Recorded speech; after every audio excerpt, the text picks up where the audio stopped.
Hey, love. So, I wanted to take a little bit of time to sit and record this and go a little bit deeper with you about navigating birth and go into a little bit more about, what is this crazy mystery that's birth and what are some ways we can experience it and what are some ways that we can improve our experience of it.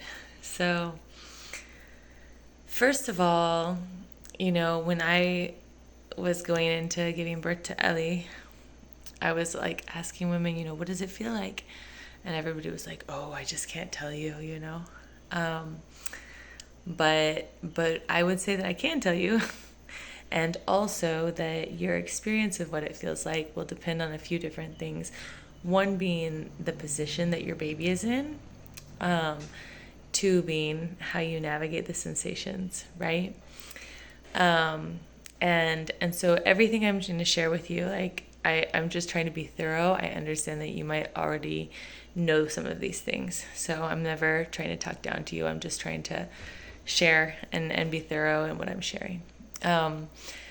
But when labor starts, it will most likely feel like menstrual cramps. So you'll have kind of like some mild cramps, and they'll come for a little bit, and then they'll go, and then in a little while longer, they'll come and they'll go. And this could actually happen off and on for days or weeks. And the way you know if it's real labor is if it becomes a consistent pattern and it starts to get closer and closer together and more intense. So you can definitely let us know as soon as this starts happening and be in touch.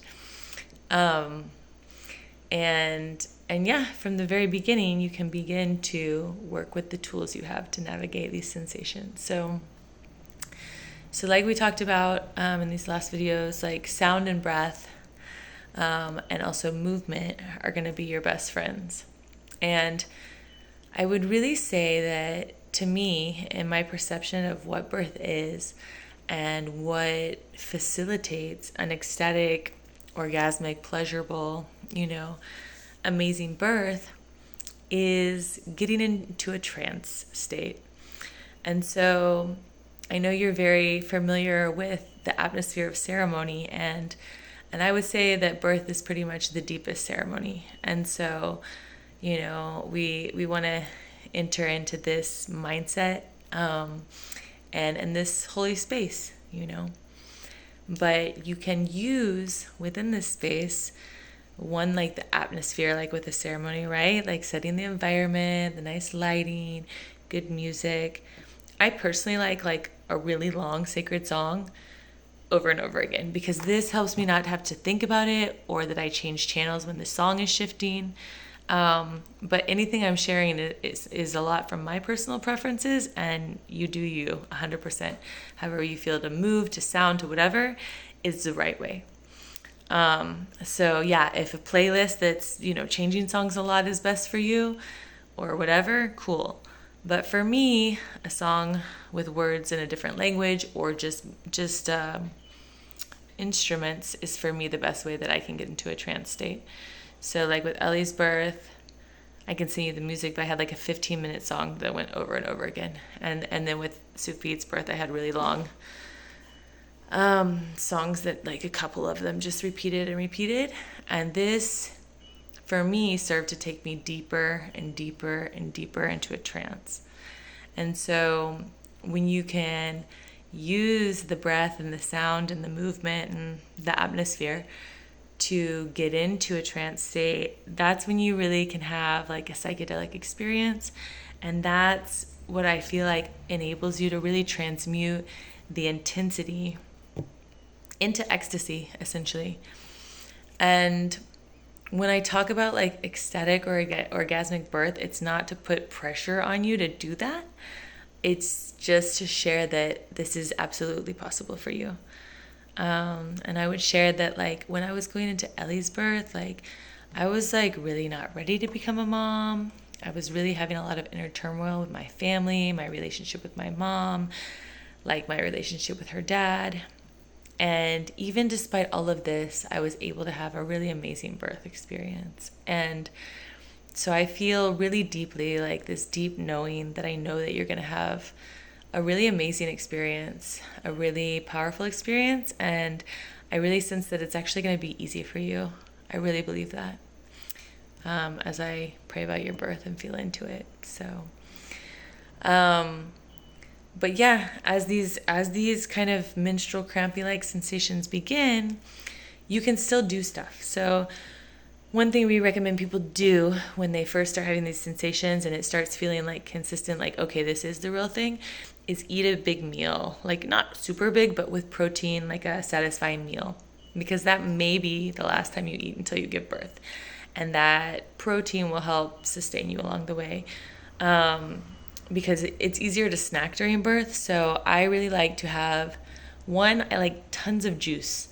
Like juice, not just pipa, juice. Because the sugar really helps keep you going. Like I can drink so much juice, and also in the postpartum, like for the first, I would say 4 days, I drank shit tons of juice because I just feel so dehydrated after giving birth. So juice, I like little frozen pieces of pineapple, like little bits of mango, because we're trying to keep our blood sugar like motivated for this work, without putting heaviness in our body. And so, yeah, we recommend you eat right away. And also, while it's still like nice and light, the labor, you can make love, because that will help the oxytocin start flowing and the beneficial flow of your hormones, this hormonal cascade that naturally happens. It will help that like immensely. So everything you can do in the beginning to create pleasure. I like smoking weed because this also helps put me into a ability to get in a trance, where I'm out of my mind, I'm more in my spirit, I'm more in my body, I'm more, a little bit of medicine does help me with birth, 100%. I felt a big shift with Sufi's birth when I realized, oh yeah, maybe I should smoke some weed. And when I did, it was like very helpful in opening up this trance state and this flow that I'm talking about. So yeah, making love. You can go and walk outside, like, with Matan, obviously. And slowly, but that can help pick things up. But also with making love, if they finish inside of you, the semen has what's called prostaglandins on it, and that will help ripen the cervix and soften the cervix. So very beneficial. I really enjoy like lots of kissing and like, stuff on my neck when birth is getting going. It's very nice for getting this flow of things going. I really like that specifically. Nipple stimulation can also be really good, but I also feel like I get really sensitive in my body giving birth, and sometimes the nipple stimulation for me is even too much. So play with what you will. So now when these sensations start coming on, what I like to do, because the way I see labor is sort of like 3 parts of the opening stages of labor. The opening stage being like when your cervix, the door between your vaginal canal and your womb is opening, right? We're dilating. So this part for me has 3 stages, which are like the lighter part where it's like light, you can eat, you can make love, you can walk, you can talk. And then the medium, and that's where it's like you're dropping deeper into trance. It's not overwhelming yet, but it's getting more intense and it's getting heavier and it's progressing, and then there's the intense part. And so I'm going to show you how I like to navigate all 3 of these parts. And then after that, you go through what's called transition. So transition is when a lot of people say that like your spirit goes out of your body and gets your baby's spirit and brings them back to earth with you. And I literally kind of experienced this with Sufi reflecting, but it's a very like, transition is like a very trippy, floaty time. I and both my births have thrown up during transition, which is actually great, and feels really good to do because it empties you out for pushing. And with the Sufit, I was like shaking. I felt like I had no strength. So you can really go into a place of feeling like you have no strength and you can't do it and whatever. And you just need to relax and surrender. And all of this strength will come back, and even more powerfully than it was in the earlier stages. Because then you'll go into the pushing stage. So it's like you're opening, and there's sort of these 3 levels, at least that's how I experience it, of that, then transition, then pushing. And so we're going to talk about this, but the energy shifts completely through each stage. So So the first stage is really light, and what I like to do is just sway back and forth. So when we're working with movement, you need to move how feels best for you. Some people like to sit on a birth ball and do circles, or sit on a birth ball and pull on something. These are all awesome. You can hold on to bars somewhere and squat. That's great. But for me, I kind of like to dance through my labor, and swaying for me is the best way I can get into a trance and also move the energy through my body. So how we're working with movement and sound and breath is that the idea of this is we're moving this giant energy through us. So if we become afraid in birth and tight, or if we're interrupted or bright lights or adrenaline gets activated, then we become tight, and our blood flow, instead of flowing to our uterus and helping it to not become fatigued and thus painful, it's going into our muscles, and so then our uterus becomes fatigued a lot faster and birth becomes a lot more painful. So when we can use the breath, the sound, the movement to just move this energy through us, then the energy doesn't get stuck in us and translated as pain, but rather can move through us as intense energy, but it's moving through. Does that make sense? So you can figure out how you want to move the energy yourself, and you can practice this. You can practice putting on, like sacred music and working with sound and closing your eyes and breathing and moving and seeing if you can just, maybe with some weed or whatever, but going into a deeper state just with yourself. And this is a great way to prepare. It's dropping into a deeper level. It's dropping into meditation, essentially. So when the first lighter stage of labor, I'm just swaying deep, like back and forth, and I'm breathing in the 4 counts, like the Ujjayi breath, like we talked about.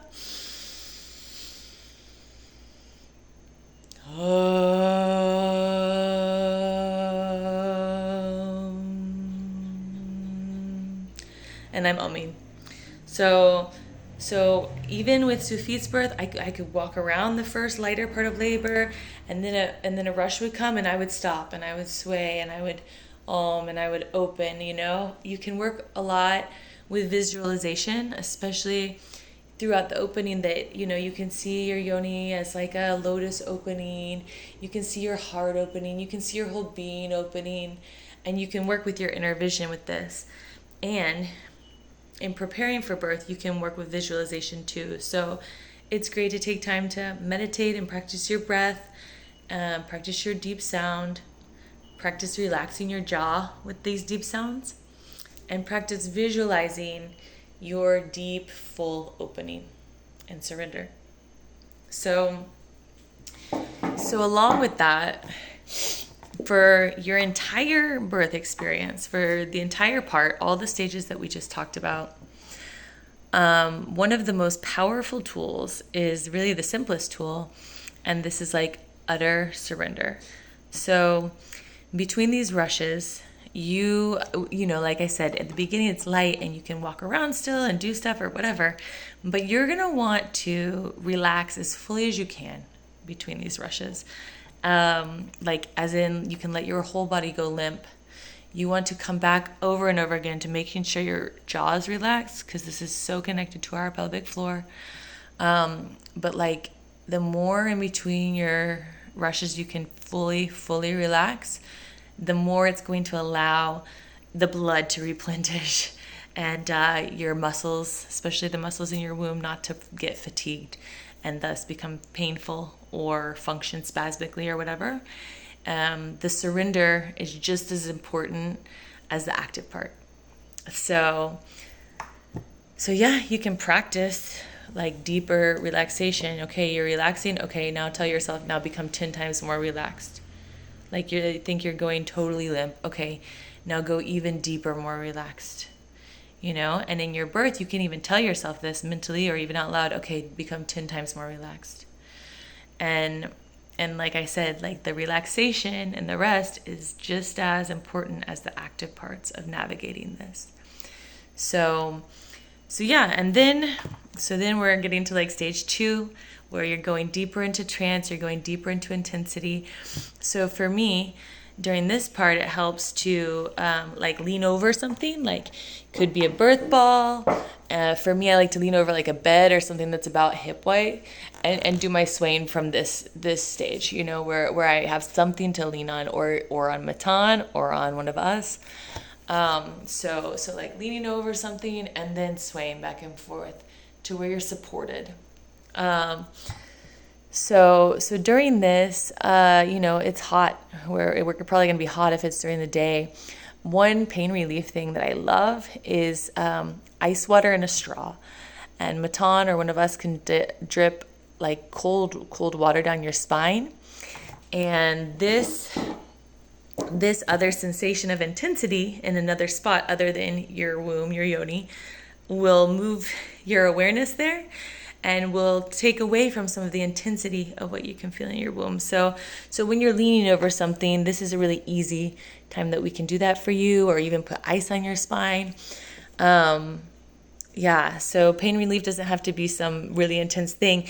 It can look a lot like us helping to move energy out of the pelvic area and into other places. So, okay, so then we're getting more intense, like the third stage, right before transition, where you're coming in like 8, 9, 10 centimeters all the way open. And this is where I really like, something that really helps me is like to be on the floor. So I like to be on hands and knees for this, and you can continue to sway back and forth, but you can also bang on the ground, you know, with that, or whatever. But you just keep breathing, keep sounding in a way that makes sense to you. You want to really focus on keeping your sounds low, though, because that'll help the jaw relax and the vibration stay aligned and stuff. But even, I would say, the intensity you usually feel during these stages is not a sharp pain. It's an intensity. So like I said, you're still working to move this through you. And each time, you know, even when it gets really intense, it won't last longer than like 2 minutes max. So just know, like, just keep breathing and sounding through it, and then it'll be over. And then you can go totally limp, you know, and breathe. You catch your breath. This is really important that you continue to do the deep breathing in between the rushes, because they'll be getting closer and closer together as well. So it's really important for you to get deep breaths in between them and be as relaxed as you can. So during all of this, you can get in and out of the pool.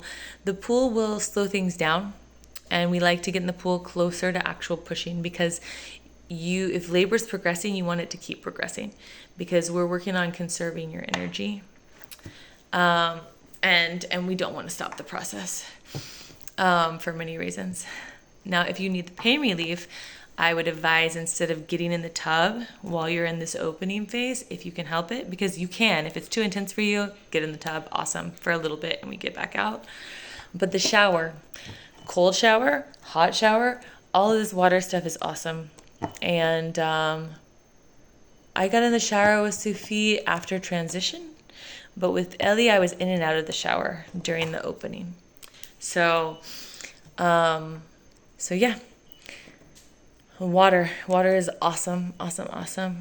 And we can talk about this, but another thing I like to do sometimes for pain relief is to firmly grab your hair. And Matan can also do this for you. But when I see that it's becoming overwhelmingly intense, to grab your hair will immediately bring energy up and out of kind of this sometimes explosive feeling in the pelvis.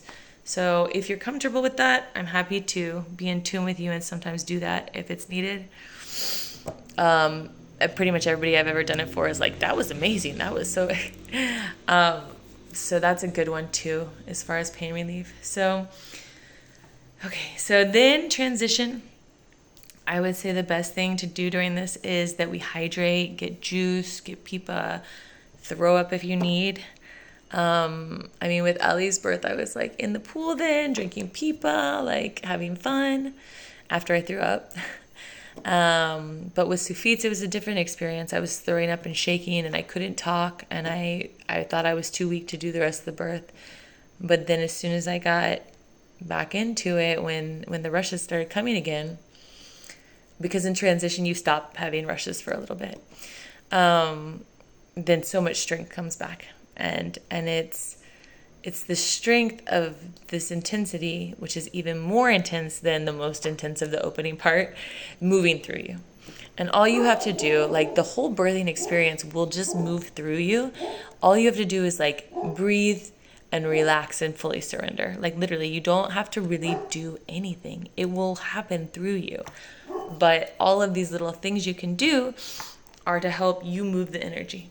And sometimes you might feel like you're not on top of this energy. Like sometimes birth, like it's like waves, it's like surfing. So like for Ellie's birth, it felt like I was surfing the waves the whole time. Like I was on top of them. For Sufi's birth, it was like the waves were crashing me. And when you get crushed by a big wave, it's like you're holding your breath and you're trying to get above and you're like in it and you're not in control. The big wave is in control. But you're going to pop back up and catch your breath. And you know that even if you get carried out to sea, you're going to let the sea take you down and you'll come to shore eventually. Like, this is birth. And it may feel like either one. And that's okay. You just have to trust that, like, the ocean's not going to kill you. Like, even if you're pummeled over and over again, you're going to keep catching your breath when you come up, and it might pummel you again, but you're going to pop back up and you're going to get your breath. And even if it's crazy sea, eventually it'll take you to the shore, So, yeah, you don't know. So anyway, you go through transition and then you come into pushing. So this is a different energy entirely than the opening. You're opening, and you're opening your voice, and you're opening your body, and you're moving. Now with pushing, you want the energy to begin to be focused and moving down. So there is what's called the fetal ejection reflex, and this can happen. I felt it with Sufi because nobody was coaching me to push. And I think this is really important. Like, we will coach you to push if we really need to get the baby out, if it's relevant. Otherwise, you push in your own feeling to push, right? Entirely.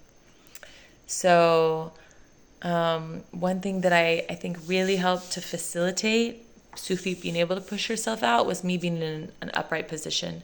So I was sitting up in the pool for Ellie, and this really isn't the best position to birth in, because even sitting, your pelvis in birth is supposed to open to the back, okay? So when you're sitting, it's still restricting the pelvic movement that's supposed to make it easier by opening more. So I was on my knees with Sufi, and even though she was like sunny side up, which is a way more difficult position of a baby to give birth to, it still felt somehow easier getting her out because I felt her push herself down.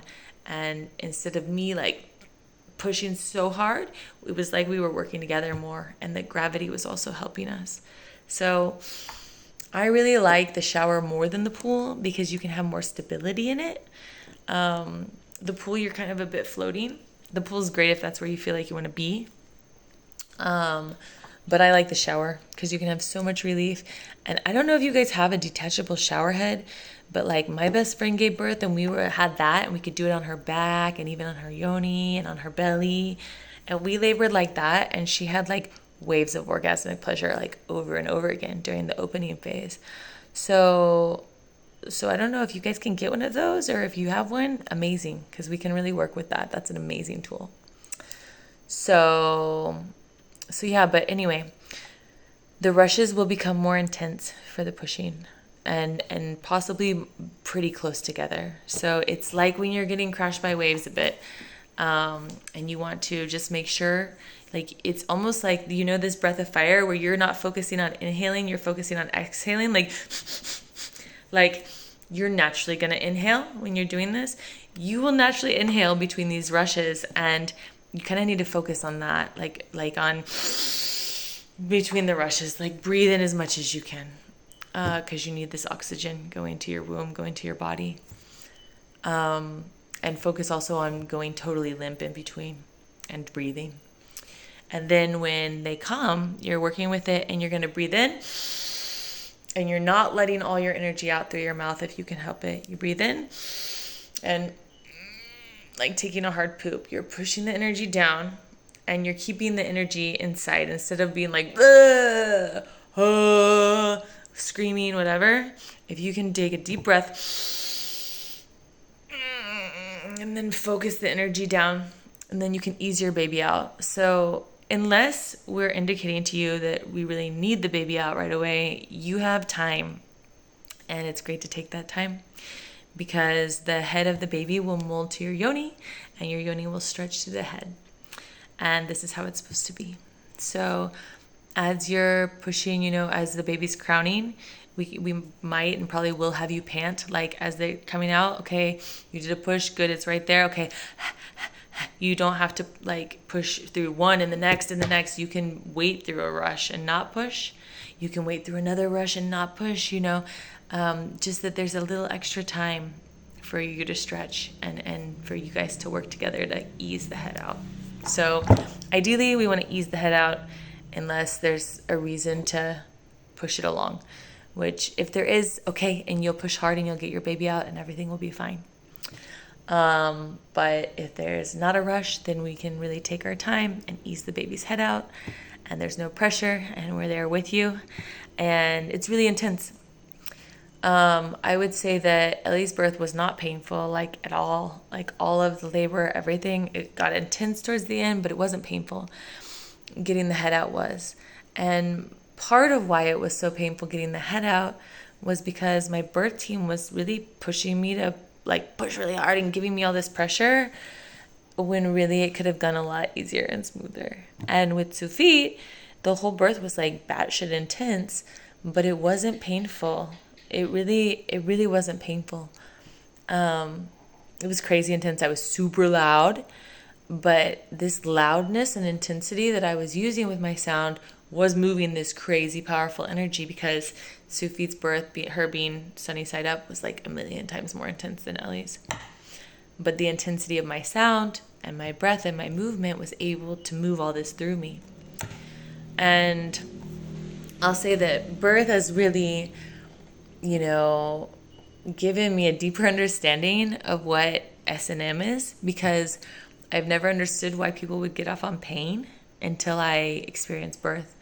And then I realized that there are like pain thresholds that we can experience that when we go through intensity, like such intense experience or pain, that on the other side of this, if we can navigate through it, that there's ecstasy there and that there's also like out of body experience there. So I don't know if you've had probably orgasms where you go out of your body. It's like such intensity that you fly out of your body and you're shaking, and it can be like this in birth. So I feel like with Ellie's birth, I was looking for orgasmic birth to be kind of like a clitoral orgasm.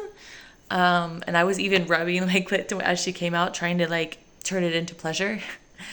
And there's nothing wrong with that. You can totally do that. It can be great. But really I realized that I was having kind of an orgasmic experience of it all along, but kind of more of a deeper ongoing orgasm, if that makes sense.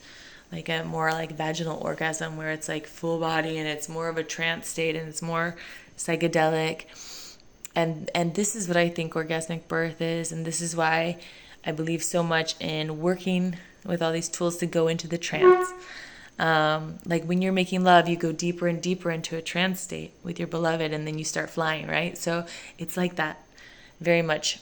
And yeah, with the S&M paradigm of this, it's kind of like God is the dom, the dominant, and you're the submissive. And this is like a trust fall. And, when the dom and the S&M scene is like giving you pain or intensity, you're like, yes, give me more, knowing that they're in charge and they're trying to take you to ecstasy and crazy orgasmic whatever. And so you can kind of have this, I know it's out there, but I think it's very relevant.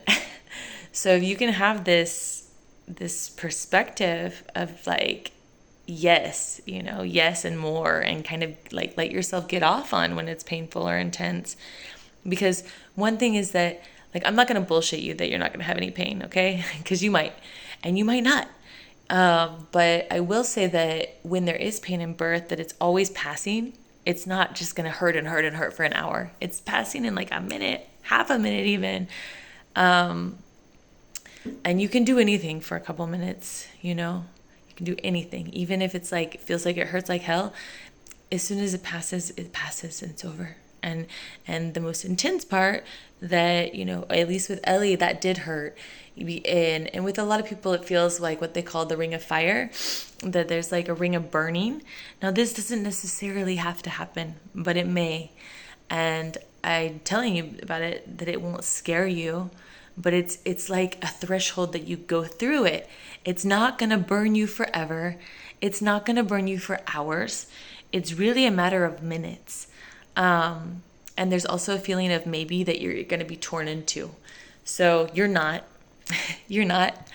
And you probably won't even have profound tears, because profound tears are pretty rare in home birth, actually. They're like quite rare.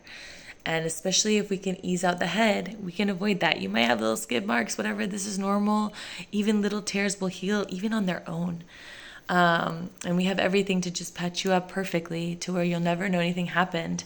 And, you know, I will say, like, going into my first birth, I was afraid that it was going to mess up my vagina. And a lot of women have this fear. And almost every woman I know says that they enjoy sex and they enjoy their vagina more after giving birth, which is bizarre, I know. But it's almost like it opens and activates you. So I want to encourage you with that. If you do have that fear, almost everybody says this, and it's crazy, you know. But yeah, you probably won't get a deep tear. Like I said, it's very rare in home birth, and but you might feel like you're about to break in two. And this is why the hip opening is so good now, because it's like really helpful for this stage. So this is the part of birth where you're basically at the top of the mountain, like when the head's coming out. And I would say it's the hardest. And this is when I really think you need an affirmation. So like with Ellie, my affirmation was like, every woman ever has done this, and so can I, basically, you know. And I was imagining the generations and generations and generations before me who had done it. And I feel like having a strong affirmation for this moment is like a rope you can grab onto to help you get over this mountain. And as soon as you're over the mountain, it's all downhill from there. As soon as you get the head out, the body basically slips out. It's crazy. And the placenta also, you know, you have a few more rushes, but it's basically over after the head. But this is the hard part. This is the part where you could be burning, you could be feeling like you're going to break in two. And it's also the part where you can go past this pain threshold into ecstasy and tripping, and you know, you're giving birth to a human who's never like this is their first moment in the world, and you're in this intensity of birth, which is also feels very close to death somehow. They're crossing the realms. And so it's not just the pain in your body or the intensity in your body. I believe it's the intensity of the moment. And it's one of the most holy things that there is. And you can enjoy it. You can cross into the threshold of ecstasy. You can open even deeper in this moment. And you can grab on to this affirmation of your mental fortitude, whatever that is, you know. I'm powerful. I birth in power and pleasure. You know, I'm at the top of the mountain. I'm getting over this, bitch. You know, whatever it is. But I would say have an affirmation ready that's easy for you to grab onto, you know. And you can even tell Matan, okay, when the head's coming out, I want you not looking at the head. I want you looking in my eyes, or whatever you think you might need in that moment.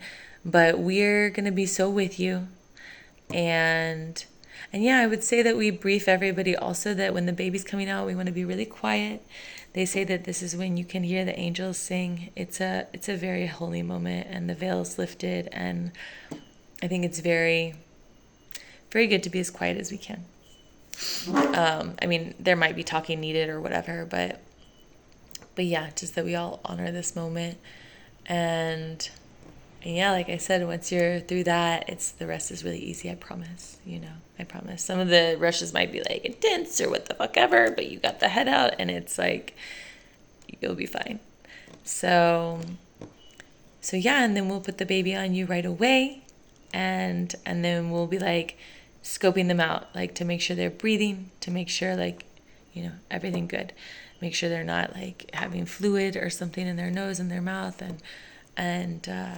so it'll be important for us to kind of be around you, for the first minutes, kind of checking them, but then it's all like you and them, and it's gonna be so special, and I'm so excited for you. And I hope this really helps you to feel like a little bit more prepared, to feel a little bit more like you have an idea of what you're getting into. Like, regardless of any words I can share with you, like, birth is a big mystery and everybody experiences it a little differently. But like I said, you're so familiar with ceremony and altered states that I think you're going to be just fine. And meditation and song and all of this is actually very related to birth. And the fact that you and Matan are harmonious and have a beautiful life for this baby to step into, like, this is very huge too. This is birth preparation too. Because when the mom feels chaotic or terrified about bringing a baby, this creates tightness in the body. And I think that you don't really have blocks of this baby coming, like they were invited and all the things. And you can work on those blocks. You can work on, if you have any, knots emotionally with your mom or with yourself or with Matan, work on whatever forgiveness or knots need to be untied in the meantime.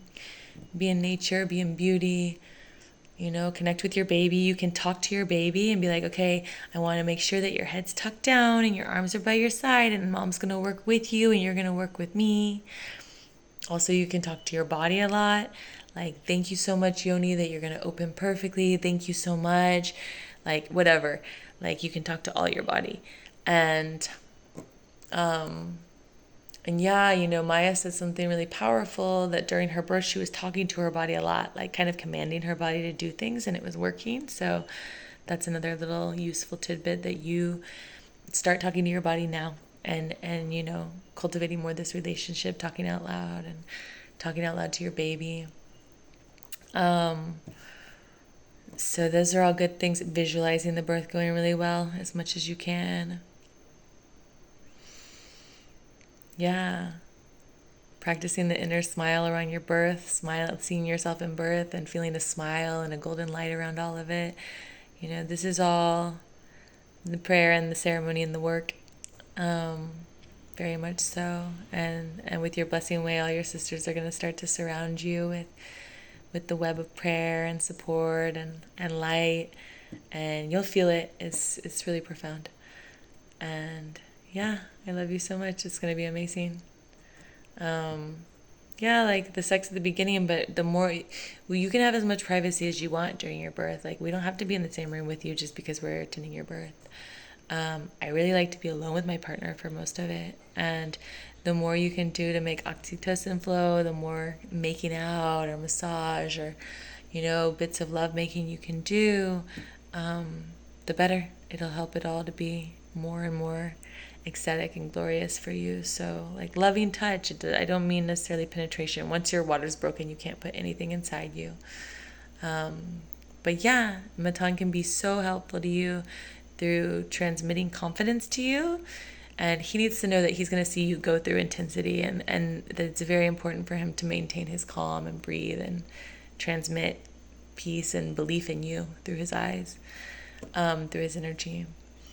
But he can be very useful through loving touch and kisses and whatever else. So, and his confidence and trust in you and your power, and not freaking out. That's super important as far as what he can do for you.